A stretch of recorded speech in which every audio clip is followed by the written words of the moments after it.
মহাপুৰুষ শ্ৰী শ্ৰী মাধৱ গুৰুজনাৰ স্থাপিত দ্বিতীয় বৈকুণ্ঠপল্লী বৰপেটা সত্ৰ আৰু এই বৰপেটা সত্ৰত পৰম গুৰু শ্ৰীমন্ত শংকৰদেৱ মহাপুৰুষ শ্ৰী শ্ৰী মাধৱদেৱ আৰু মাধৱদেৱৰ দ্বাৰা প্ৰেৰিত নিয়োজিত প্ৰথম সত্ৰাধিকাৰ শ্ৰী শ্ৰী মুঠৰ দাস বুঢ়াহাটা এই তিনিজন পুৰুষৰ প্ৰতি বছৰে সত্ৰীয়া পৰম্পৰা ৰক্ষা কৰি বৰপেটা সত্ৰত তেওঁলোকৰ কীৰ্তন মহোৎসৱ উদযাপন কৰি অহা হৈছে। এইবেলিও ইপিনে শংকৰদেৱ মাধৱদেৱৰ কীৰ্তন মহোৎসৱ উদযাপিত হৈ গৈছে। আজি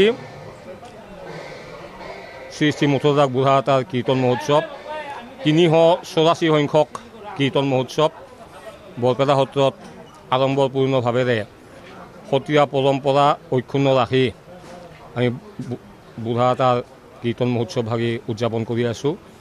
ইতিমধ্যে আমাৰ নৃত্য নৈমিত্তিক কাৰ্যসূচী চলি আছে, প্ৰসংগ চলি আছে। গতিকে আমি এনেদৰে ভৱিষ্যতলৈ আৰু নিশ্চয় তেৰাসৱৰ কীৰ্তন মহোৎসৱ উদযাপন কৰি যাম।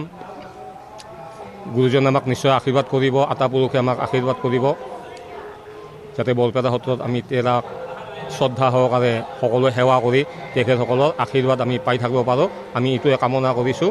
আচলতে আজি এটা পবিত্ৰ দিন, বৰপেটা সত্ৰৰ যিহেতু প্ৰতিষ্ঠা কালৰ যি প্ৰথমজন সত্ৰাধিকাৰ, যাক আমি আচলতে মথুৰাদা বুঢ়া আটা বুলি কওঁ, যি আমাৰ 12 আটাৰ ভিতৰত এজন আটা বুলি আমি অভিহিত কৰোঁ। যিটো মাধৱ পুৰুষৰ, আমিও যিহেতু আমি বদলা আটা আৰু মথুৰাদা বুঢ়া আটা একেই মাধৱ পুৰুষৰে সেৱ, আৰু সেই সূত্ৰে আচলতে আমি মথুৰাদা বুঢ়া আটা কীৰ্তনলৈ বৰপেটালৈ প্ৰায় অহাৰ ব্যৱস্থা হয়, আৰু এইবাৰো আহি আমি আনন্দিত হৈছোঁ। আমি আশা কৰোঁ যে আটা পুৰুষৰ যি মহত্ব বা যিখিনি আছে সেইখিনি সদায় যাতে সুৰক্ষিত হৈ থাকক।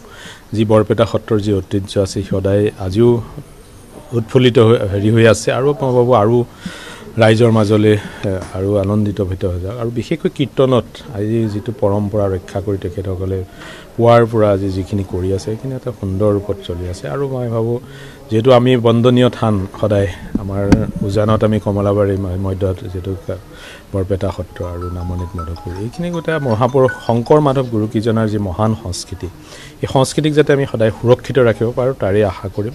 আৰু আজিৰ এই দিনটোত মই এটা কথাই ক'ব বিচাৰিম, আহক উঠি অহা নতুন প্ৰজন্মৰ মাজলৈ যাতে আমি আধ্যাত্মিক চিন্তা চৰ্চা লৈ যাব পাৰোঁ, তাৰে এটা কামনা কৰিম। আৰু